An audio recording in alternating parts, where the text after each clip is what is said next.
Going? No. Hello, Julie. It is Good evening.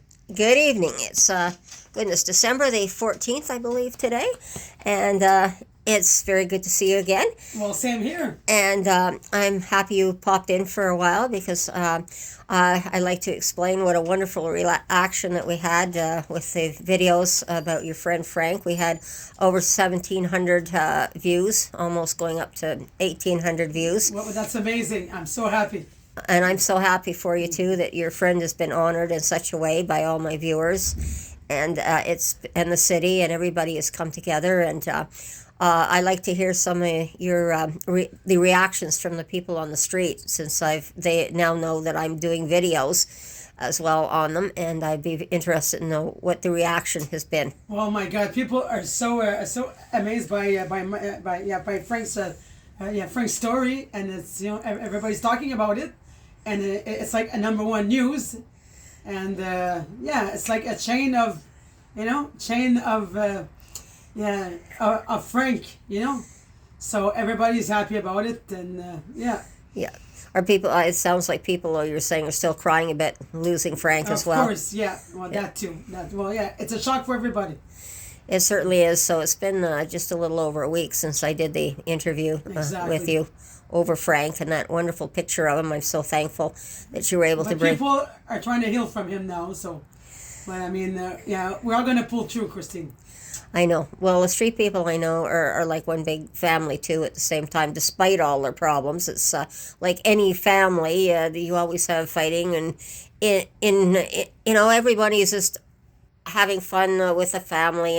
Everybody's got their own opinions and trying to say their own thing. Very typical of a family, and I don't know how to exactly fully express that, but it is a family because everyone is caring in their own way. And you've been able to bring me another picture tonight of Frank, and I like to show our viewers. No problem. Go ahead. And this is in a book, and there's 3 pictures here, if I can get it. The middle picture is another picture of Frank. This apparently was taken several years ago, from what you were of him, possibly before the other picture that you brought in of him originally. And you have 2 other people. I notice on either side. There's, I think is that a lady or a man? I can't tell. But no, that's 3 men. that's 3 men. Yeah, Okay, yeah. Frank and 2 others. Yeah. okay. I couldn't tell with the long hair. I wasn't 100% And my sure. little friend down here. Yes. Well, the other gentleman on the other side of him as well. Now, this is a book from this year, and I'm just going to flip this over carefully so you can see it. It is Make the Most of Your Charitable Engagement. It's got the Heart Giving Guide. It's the Ottawa region, and it's from 2022. That's ESG. And it states down here, what does it mean in the non-profit sector? And then it's Ottawa Business Journal and some foundation, WCPD. Now, the interesting thing from what you told me about these 3 pictures was Frank just died this year, from what I understand. Well, of course, we all understand that. But the other 2 people in it, I recall seeing them, but this was prior to the pandemic. Now, you're telling me that these 2 people have died that you know of. Correct. Yes, they did. So they may have been part of the overdose situation? Probably yes. And so that's why I haven't seen, because I mentioned in one of the videos that there seemed to be a lot of faces missing after the pandemic as well. Now, these 2 I can definitely identify as well that I had seen on the streets prior to the pandemic. But it's interesting that they're putting out pictures in 2022. Frank, he was certainly alive in that picture, and he was alive up until a little over a week ago. And here they're putting out pictures of people who have died previous to the pandemic. I mean, these are not even really fully updated pictures other than Frank's in this. So I find this an interesting scenario, is why would they put dead people, and they didn't get it any honor. They just died wherever they died. And there's no record of them. And fortunately, we caught Frank's death, and we were able to give a video on him, which was really, really good. There's so many things that have happened, and we've been discovering so many things that have been going on.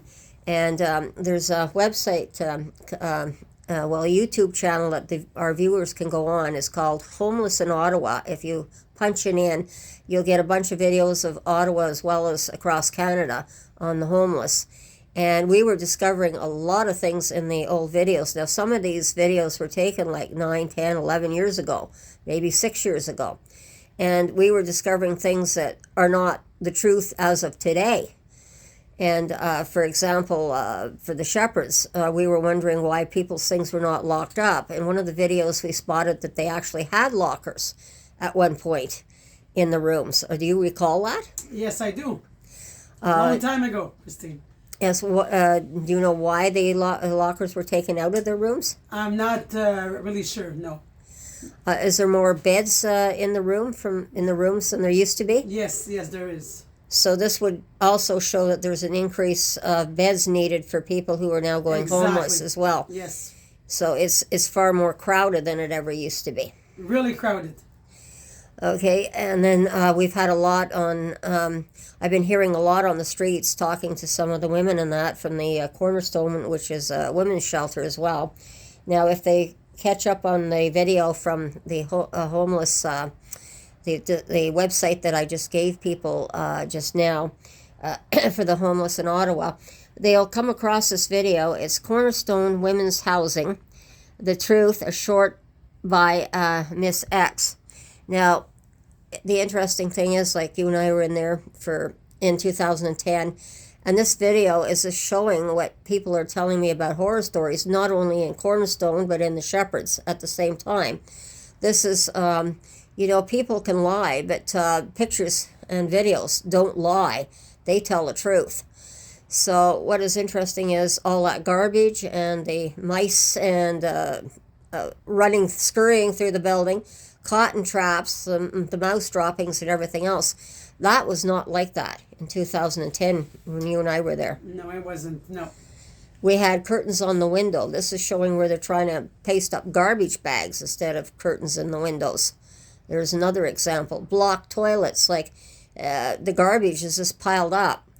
Now, I know we also have mentioned in some of our other previous videos that at that time we had an older woman, probably in 2010, I would have guessed she was in her 60s, because I came in I was 3 days from my 57th birthday, and when I got put in the shelter, I got a cake from one of the neighbors. My son thoughtfully dropped it off to the shelter to me, and my birthday cake.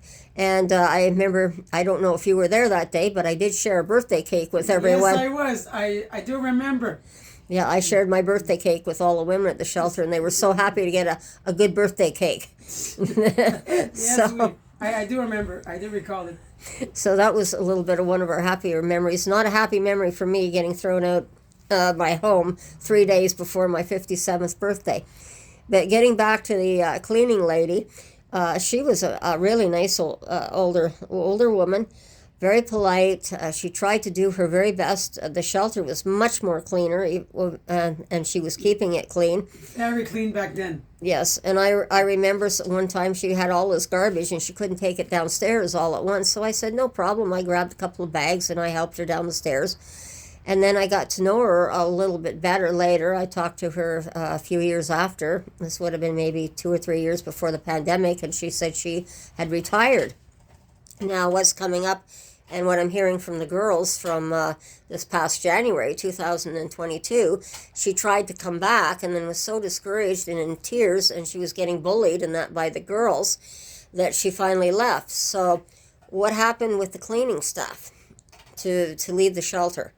And that kind of a disgraceful image. And that's a searing image. And like I said, a video doesn't lie.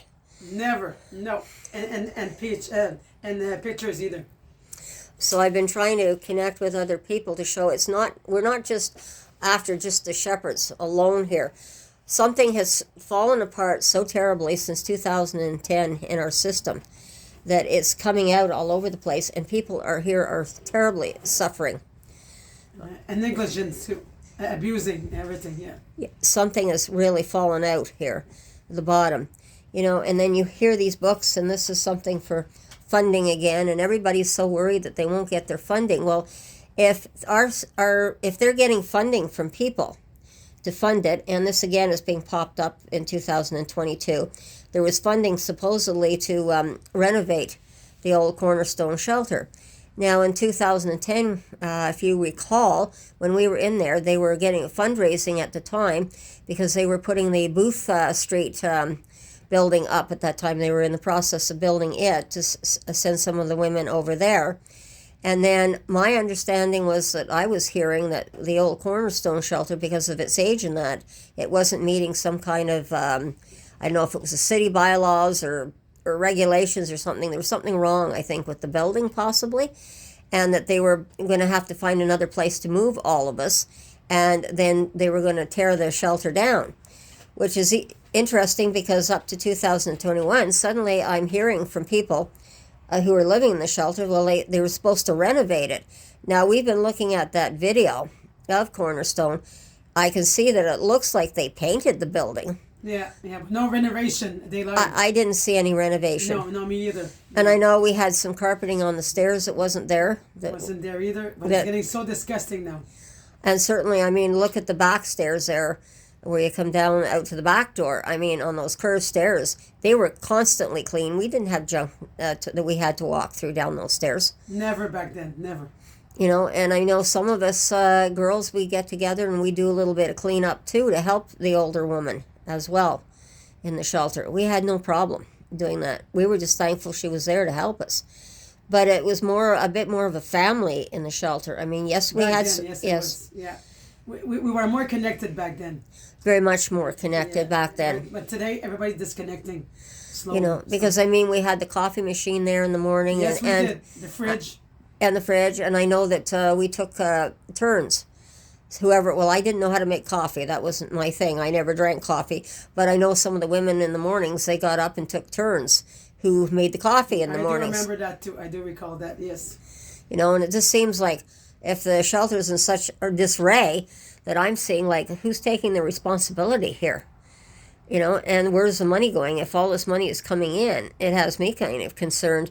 Did they really renovate the shelter? Is it really safe, the building? Because I know there was something about the building. It's not safe anymore. No. So it's time to close it down. It's either close it down and find us another place, or tear that building down and put another building up. As soon as possible. Yeah, urgent. Yes. But I do recall back in 2010, this is what was happening at the time. So I really appreciate you coming in. I know there's so many more things that we want to talk about, but I wanted to get my viewers onto a couple of the websites, as well as I've been told I have a playlist as well that through my through this to YouTube of Christine Lowertown, that you might be able to hook up with the video as well of the Cornerstone. But if you also get onto the Homeless in Ottawa, that video pops up. But there's many more videos that over the years have shown, and we've seen the differences of how the system has disintegrated as we know it. And it's just total chaos out there right now. Yes, it is.